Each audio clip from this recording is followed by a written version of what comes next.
ബഹുമാനപ്പെട്ട ധനകാര്യ വകുപ്പ് മന്ത്രി ശ്രീ കെ എൻ ബാലഗോപാൽ, അങ്ങേക്ക് 2026-27 മുതൽ 2028-29 വരെയുള്ള medium term fiscal policy statement, medium term fiscal plan അടക്കമുള്ള സ്ട്രാറ്റജി സ്റ്റേറ്റ്മെൻറ്റുകളും 2025-26 സാമ്പത്തിക വർഷത്തെ ബജറ്റിലേക്കുള്ള ഉപധനാഭ്യർത്ഥനയുടെ അന്തിമ സ്റ്റേറ്റ്മെൻറ്റും കേരള അടിസ്ഥാന സൗകര്യ നിക്ഷേപ നിധി ബോർഡിൻ്റെ 2024-25 സാമ്പത്തിക വർഷത്തെ ഫിഡിലിറ്റി സർട്ടിഫിക്കറ്റും 7ാം ധനകാര്യ കമ്മീഷൻ്റെയും പൊതുവ്യയ പുനഃപരിശോധനാ കമ്മിറ്റിയുടെയും റിപ്പോർട്ടുകളും മേശപ്പുറത്ത് വെക്കാവുന്നതാണ്. 2026-27 സാമ്പത്തിക വർഷത്തെ budget അവതരിപ്പിക്കാവുന്നതുമാണ്.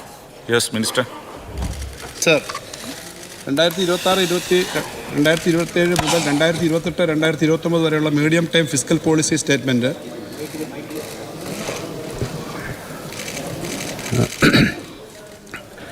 Medium time fiscal plan 2026-27 സാമ്പത്തിക വർഷത്തെ വാർഷിക ധനകാര്യ സ്റ്റേറ്റ്മെൻറ്റ് എന്നിവ അടക്കമുള്ള മുഴുവൻ സ്ട്രാറ്റജി സ്റ്റേറ്റ്മെൻറ്റുകൾ ഞാൻ മേശപ്പുറത്ത് വെക്കുന്നു.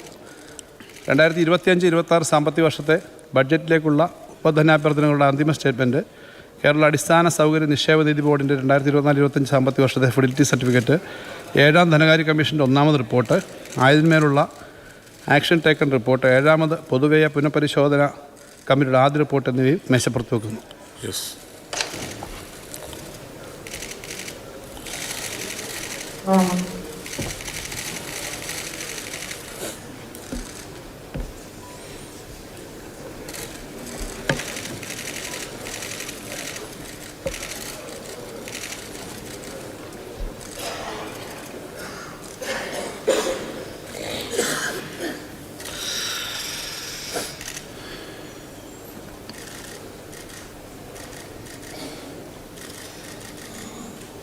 സർ,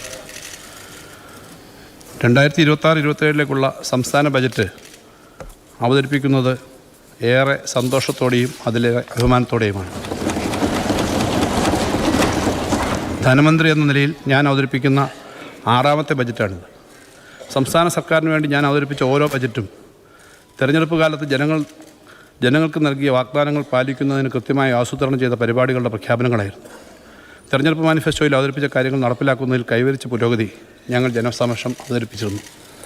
മുൻ സർക്കാരിൻ്റെ കാലത്ത് അവതരിപ്പിച്ച പ്രോഗ്രസ് റിപ്പോർട്ടുകളും വിപുലമായി ചർച്ച ചെയ്യപ്പെട്ടിട്ടുള്ളതാണ്. പറഞ്ഞ കാര്യങ്ങൾ ഏതാണ്ട് പൂർണ്ണമായും നടപ്പിലാക്കിയെന്ന ചാരിതാർത്ഥ്യത്തോടെയാണ് നടപ്പ് വർഷത്തെ ബജറ്റ് അവതരിപ്പിക്കുന്നത്. സർ, 10 വർഷം മുമ്പുള്ള കേരളമല്ല ഇന്നത്തെ കേരളം. എന്തെല്ലാ മേഖലകളിലും കേരളം പുതിയ നോർമൽ, ന്യൂ നോർമൽ സൃഷ്ടിച്ചിരിക്കുകയാണ്. പഴയ നോർമലുമായി താരതമ്യം ചെയ്യാൻ പോലും കഴിയാത്ത രീതിയിൽ അതിശയകരവും അഭിമാനകരവുമായ പുരോഗതിയാണ് ജനജീവിതത്തിൻ്റെ എല്ലാ തുറകളിലും ഉണ്ടായിരിക്കുന്നത്. ഈ സമ്മേളനകാലത്ത് ഓരോ വികസന തുറയിലും വന്ന മാറ്റങ്ങൾ വിശദമായി ചർച്ച ചെയ്യപ്പെടണമെന്നാണ് സർക്കാർ ആഗ്രഹിക്കുന്നത്. സ്ഥിതിവിവര കണക്കുകളും ഉദാഹരണങ്ങളും നിരത്തി സംസ്ഥാനം നേടിയ അഭിമാനകരമായ നേട്ടങ്ങൾ അവതരിപ്പിക്കാൻ ഞങ്ങൾ തയ്യാറാണ്. പ്രതിപക്ഷത്തിന് പറയാനുള്ള കാര്യങ്ങൾ ക്ഷമയോടെ കേട്ടിരിക്കാനും ഞങ്ങൾ സന്നദ്ധരാണ്. അങ്ങനെ ഒരു ചർച്ച ഈ സഭയിൽ നടന്നാൽ അത് നമ്മുടെ ജനാധിപത്യത്തിൻ്റെ ഒരു നല്ല മാതൃകയായിരിക്കും സൃഷ്ടിക്കുക. സർ, 2025-26 ബജറ്റ് പ്രസംഗത്തിൻ്റെ തുടക്കത്തിൽ ഞാൻ ചില സന്തോഷ വർത്തമാനങ്ങൾ പങ്കുവച്ചിരുന്നു. ദീർഘകാലമായി സംസ്ഥാന സർക്കാർ നേരിട്ടിരുന്ന ധനവൈഷമ്യത്തിൽ നിന്നും നാം കരകയറിയിരിക്കുന്നു എന്നായിരുന്നു ആദ്യത്തെ പ്രസ്താവം. കേരളം സാമ്പത്തിക വളർച്ചയുടെ ഒരു ഉയർന്ന ഘട്ടത്തിലേക്ക് കടക്കാനുള്ള ടേക്ക് ഓഫിന് സജ്ജമായിരിക്കുന്നു എന്ന കാര്യവും തുടക്കത്തിൽ തന്നെ എടുത്തു പറഞ്ഞിരുന്നു.